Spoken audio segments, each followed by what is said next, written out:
새로울 신, 매울 신, 무엇보다 믿을 신, 뉴스 신세계 헬마우스 임경민 작가 오셨습니다. 어서 오세요. 안녕하세요. 네, 벌써 뭐 헬마가 딱 자리에 앉으면 많은 분들이 헬마 화이팅, 뭐 이런 얘기들이 올라오고. 감사합니다. 또 그 미사 쫑송님 민주당 응원합니다. 이거 민주당 좋아하시는 분이신 것 같고. 이완용님, 윤석열 대통령님의 치세 덕분에 대한민국이 발전하고 있습니다. 잘하고 계십니다. 사랑합니다. 하고 하트 3개. 이거는 진짜 좋아하시는 분인가요? 아니면 아이디를 이완용으로 만들어서 뭐 돌려가는 건가요? 패러디 아이디인 것 같은데요. 어쨌든 간에 많은 분들이 저희들 유튜브에서 댓글 달고 계십니다. 계속해서 저도 이거 다 지켜보고 있고요.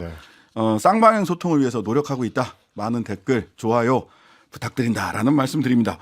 자, 오늘의 첫 뉴스는 오늘 마지막으로 혁신위가 해산하면서 제안을 내놨는데 모든 기득권 내려놓겠다 하고 김기현 대표가 얘기를 했어요. 그렇습니다. 기존에 사실은 이제 김기현 지도부에서 혁신위가 내놓는 혁신안들에 대해서 뭐라고 했었냐면 이제 하나씩 나오는 거를 다 대응하기가 좀 쉽지 않으니까 한 번에 모아서 보고를 해달라고 했는데 오늘 인요한 혁신위가 해산하면서 혁신안들을 종합 보고를 했습니다. 네. 그러니까 모아서 보고하라는 대로 이제 모아서 보고를 한 건데 거기에 대해서 이제 지도부가 이제 큰 반응을 보이지는 않았습니다.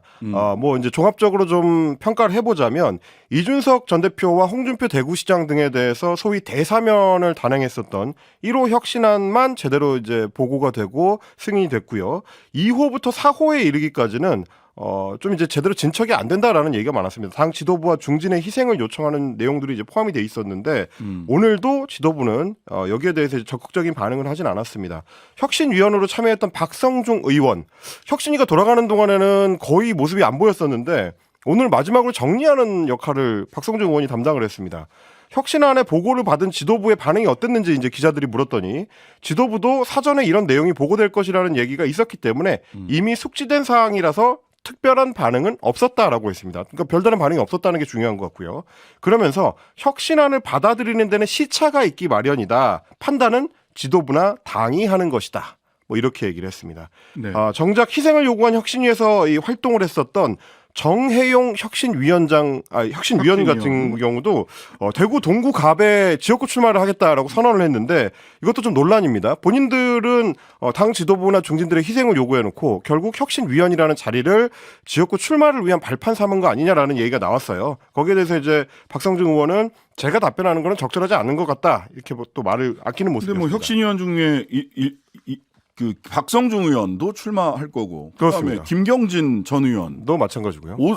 오신환 전 의원 마찬가지입니다. 그다음에 정혜용 혁신위원, 그렇죠. 그리고 마지막으로 인요한 혁신위원장도 출마가 많이 점쳐지고 있죠. 본인은 뭐 아니라고 일단 얘기는 했지만 서대문 지역에서 출마가 점쳐지고 있어서 뭐 혁신위원들 다수가 출마하는 거 아닙니까?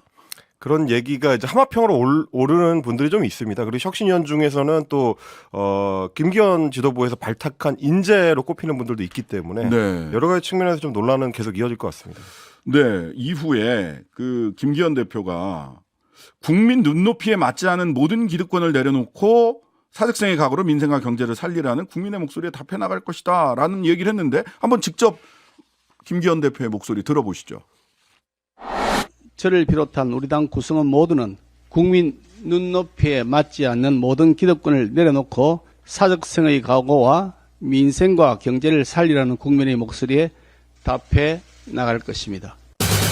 이 국민 눈높이에 맞지 않는 기득권이라는 게 뭡니까? 이게 이제 사실 구체성이 중요한 건데 뭐 아시다시피 어떻게 보면 이제 혁신위의 요청사항 자체는 구체적이라고 할 수 있습니다. 그런데 그거에 답변하는 당 지도부 그리고 김기현 대표의 답변은 구체성이 좀 떨어진다. 이렇게 평가할 수밖에 없을 것 같은데 언제 어떤 방식으로 그런 제안을 이제 받아들일 건지 혹은 모든 기득권이라고 해버리면 그 기득권의 내용이 뭔지 이런 것들에 대해서 이제 궁금할 수밖에 없는 거고요. 여전히 제대로 된 답변은 아니다라는 게 당 내에서도 불만의 목소리로 표출이 되고 있습니다. 저는 여기서 밑줄 그어야 될 게 국민 눈높이라고 봅니다.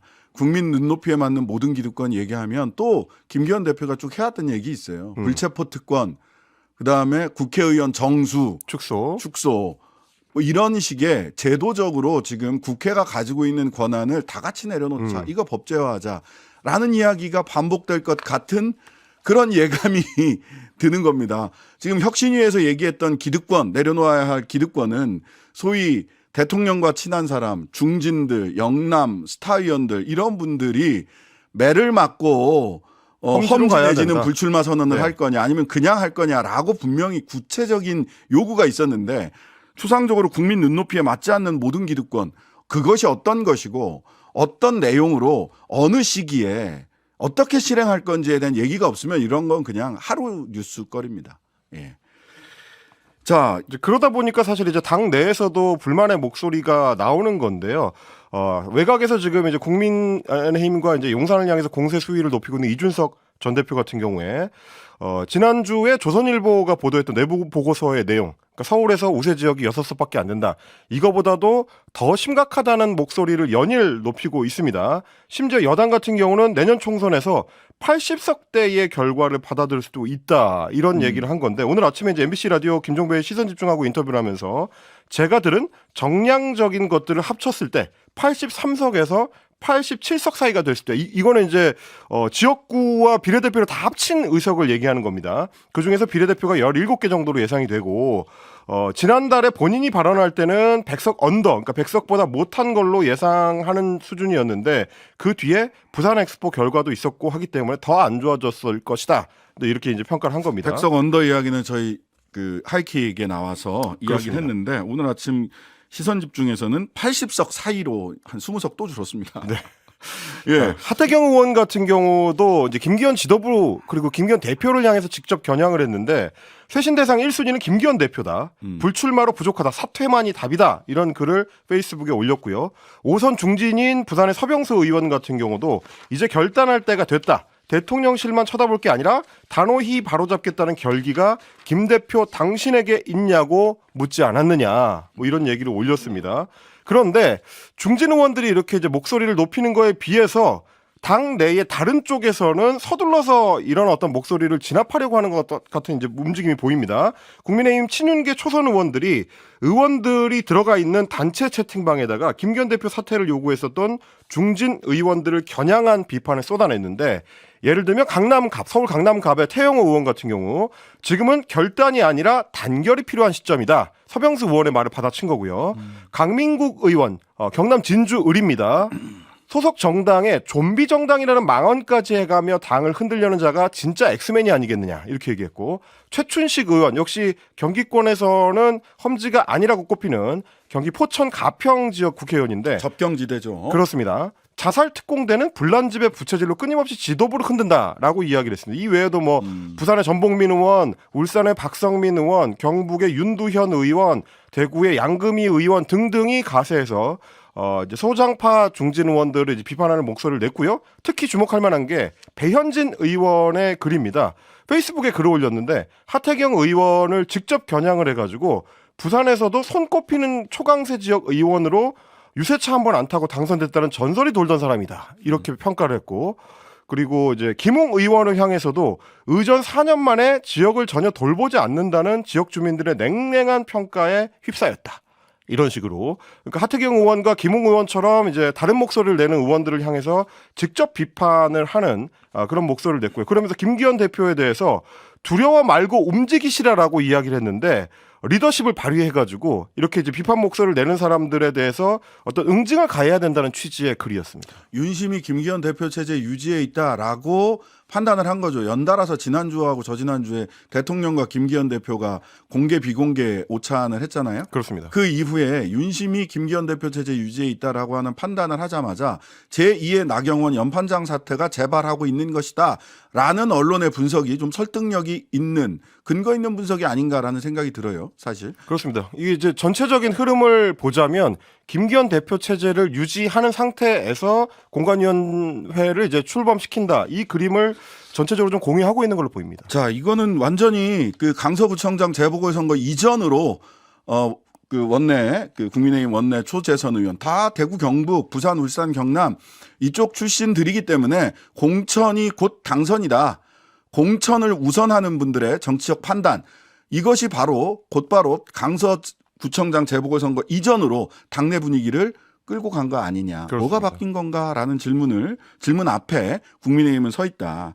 근데 이게 대통령이 이렇게 김기현 대표 체제에 마음을 실는 이유가 결과적으로 김건희 특검법 관련된 여러 가지 미묘한 판단들 때문 아니냐라는 보도가 이어지고 있습니다. 주말에 그런 얘기가 이제 노컷 뉴스를 통해서 제기가 되기 시작했는데요. 김기현 대표하고 이제 윤석열 대통령이 오찬을 함께 할 때 용산 측에서는 김건희 특검법을 매끄럽게 처리하기 위해서 그거는 이제 만약에 특검법이 통과가 되더라도 대통령이 재의결을 요구하고 그리고 되돌아온 국회에서 재의결이 이제 부결될 수 있도록 당의 목소리를 모아달라는 취지의 이야기가 오갔다. 네. 뭐 이런 얘기가 지금 이제 노컷 뉴스에 보도가 된 건데 그 특검법에 대해서 김건희 특검법에 대해서 여론이 어떻게 생각하는지가 또 오늘 국민일보를 통해서 이제 발표가 됐습니다. 그렇죠.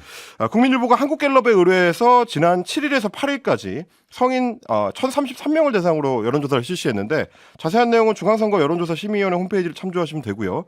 이 조사에서 성별은 물론이고 연령, 지역, 지지 정당을 막론하고 거부권을 행사하지 않아야 한다라는 응답이 거부권을 행사해야 하는 응답보다 압도적으로 우세하게 나타났습니다.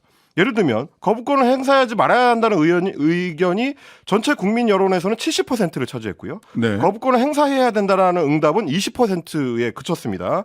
특히 여권의 텃밭으로 분류되는 TK 지역, 대구 경북 지역에서도 거부권을 행사하지 말아야 한다는 의견이 67%, 거부권을 해야 한다라는 의견이 19%로 전국 여론에서 크게 이제 다르지 않는 모습을 보였고요.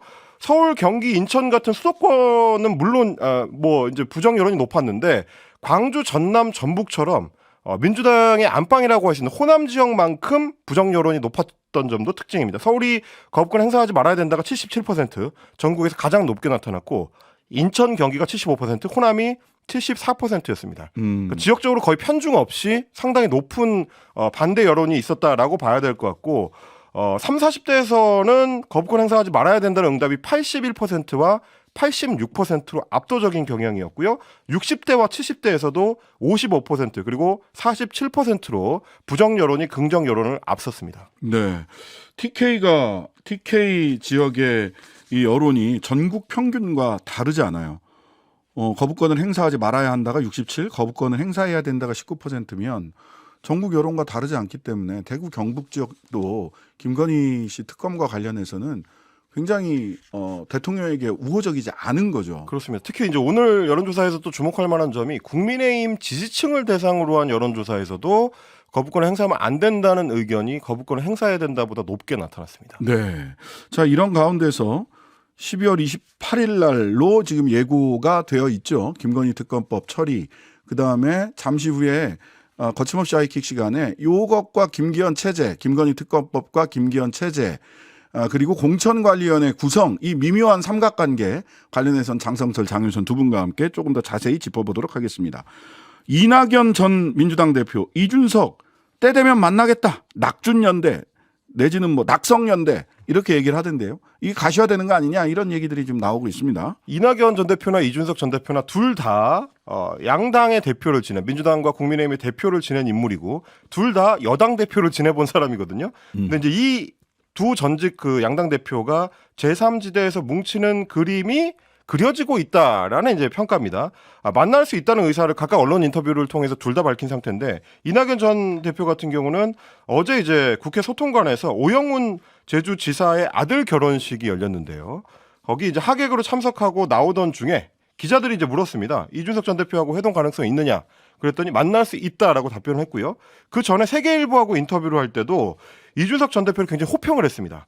우리 정치에 매우 드문 인재다. 시기가 되면 만나게 될 것이다. 이렇게 언급을 한 겁니다. 사실 이게 이제 변화된 기류를 좀 반영을 하는데 지난 6일에 이준석 전 대표가 먼저 얘기를 꺼냈습니다. CBS 라디오 김현정의 뉴스쇼에 출연을 해가지고 이낙연 전 대표가 문재인 전 대통령하고 차별화되는 부분이 있는지를 들어보고 싶다. 그렇게 얘기하면서 이제 만나고 싶다는 의향을 내비쳤을 때만 해도 이낙연 전 대표 쪽에서는 이준석 전 대표와의 대화, 그러니까 거기까지 생각하고 있지는 않다. 그리고 이낙연 전 대표 측의 인사들한테서는 분열의 정치를 내세우는 인물하고 이제 같이 가기는 어렵다 이런 취지의 이제 이야기들이 나왔었는데 일주일 만에 어떻게 보면 좀 태도가 바뀌었다라고 볼 수 있겠습니다. 이준석 전 대표 쪽에서는 상당히 좀 반색하는 분위기입니다. 네. 신당 창당을 염두에 두든 아니든 이낙연 전 대표와 만나서 얘기할 준비가 돼 있다. 이렇게 한 인터뷰에서 밝혔고요. MBN하고 인터뷰를 할 때는 이낙연 전 대표님도 결단할 시간이 필요할 테지만 그 전에 생각을 듣는 것 정도는 언제든지 할 수 있다. 뭐 이렇게 얘기를 했고 만약에 그렇게 되면은 내 울타리 그러니까 이준석의 울타리가 아닐 것 같다. 뭐 총리까지 지낸 분인데 이준석이 울타리를 쳐놓고 들어오시겠습니까?라고 물어보는 거는 예의가 아니다. 이제 이렇게 얘기했거든요. 그러면 사실상 그 과정에서 일정 부분 주도권을 이낙연 전 대표 쪽에 줄 수도 있다. 이런 답변이 되는 겁니다. 네. 뭐 관련해서 잠시 후 저희들 3부에서는 윤석열 대통령의 멘토라고 불렸던 신평 변호사하고 이야기를 할 텐데요. 신평 변호사는 제3지대에서 성공 가능성이 있는 것은 이낙연 전 대표를 중심으로 한 신당뿐이다. 이런 이야기를 하셨어요. 페이스북에서. 그래서 이게 무슨 뜻인지 한번 자세히 짚어보는 시간 가져보고요. 근데 이제 이낙연 전 대표도 뭐 계속해서 그 운신의 폭, 만나는 사람들의 폭을 넓혀가고 있습니다. 그렇습니다. 오늘 좀 주목할 만한 만남이 이제 이상민 무소속 의원하고의 만남입니다. 지난주에 민주당에서 탈당을 했는데 오늘 이낙연 전 대표의 사무실에서 두 사람이 만났고요. 만나고 나서 한 30분 정도 회동을 한 뒤에 이상민 의원이 나오면서 이제 기자들한테 답변을 좀 했는데 훌륭한 분들을 모아서 세력화를 하는 것이 필요하다고 이낙연 전 대표가 이야기를 했다고 전했습니다. 네. 그리고 뭐 이상민 의원 본인이 얘기한 거는 지금 민주당이 뭐 이재명 대표의 사당이고 개딸당으로 변질이 됐기 때문에 뜯어 고치려고 해도 힘들다. 원래 민주당을 재건을 해야 된다. 뭐 이런 식으로 이야기를 했다는 겁니다. 그러니까 이낙연 전 대표나 이상민 의원이나 민주당보다 조금 더 넓은 범위의 어떤 구상을 갖고 있는 거 아니냐. 이제 이런 뜻을 내비친 건데 다만 민주당 내부에서는 이낙연 전 대표가 신당을 차리더라도 성공 확률이 이제 높게 점쳐지지는 않는 분위기입니다. 네. 지금 신당이 성공을 하려면 지역 기반이라든지 인물 경쟁력이라든지 이런 것들이 뒷받침이 돼야 되는데 지금 이 전 대표에 대해서 홍남의 지지세가 예전 같지가 않고 나간다고 하더라도 따라 나갈 것 같은 민주당 의원들 현역 의원들의 숫자가 그렇게 많지 않다. 이런 평가가 나오고요. 김민석 민주당 의원도 그래서 오늘 김현정의 뉴스쇼하고 이제 인터뷰를 할 때 힘을 모아야 될 시기에 집중하지 않고 당내 문제에 비난이 돌린다거나 이 시대의 과제가 뭔지 모르는 거 이런 게 전형적인 사쿠라 노선이다. 사쿠라다. 예, 굉장히 나쁜 구태 정치다라고 이제 직접적인 비판을 하기도 했습니다. 자, 이런 가운데 사실 이재명 대표 같은 경우 원론적으로 소통을 강화하겠다라고 해서 이낙연 전 대표를 만날 것 같은 이야기를 했는데 그렇습니다. 구체적으로 만남의 일정은 잡고 있지 않아요. 그 이유가 있을 것 같은데. 어떻게 보면 이제 사실상 이제 만남을 요청한 상황인데 이 전 대표한테 이 공식 만남을 제안하지는 않고 일단 운만 띄워놓은 상태라고 봐야 될 것 같습니다. 네네. 그러면서 당의 단합과 소통이 매우 중요하다. 누구나 열어놓고 소통하고 대화하고 협의해 나갈 생각이다라고 했는데 일정을 구체적으로 조율하는 수준은 아니라고 하고요. 다만 이제 지난 주말에 민주당 쪽에서 나온 얘기 중에는 3총리 중에서 나머지 2명, 이제 정세균 전 총리나 김부겸 전 총리에 대해서는 일정 조율을 위한 이제 움직임이 있다라고 합니다. 이게 아무래도 이낙연 전 대표가 신당을 창당한다 하더라도 특별히 그게 파괴력을 가질 같지는 않을 것이다라는 판단, 그리고 이낙연 대표가 만나면 사퇴하라 이런 얘기할 것 같다라고 하는 판단이 작용하고 있는 것으로 보입니다. 하루 종일 기다려지는 진짜 시사. 평일 저녁 6시 5분 신장식의 뉴스 하이킥.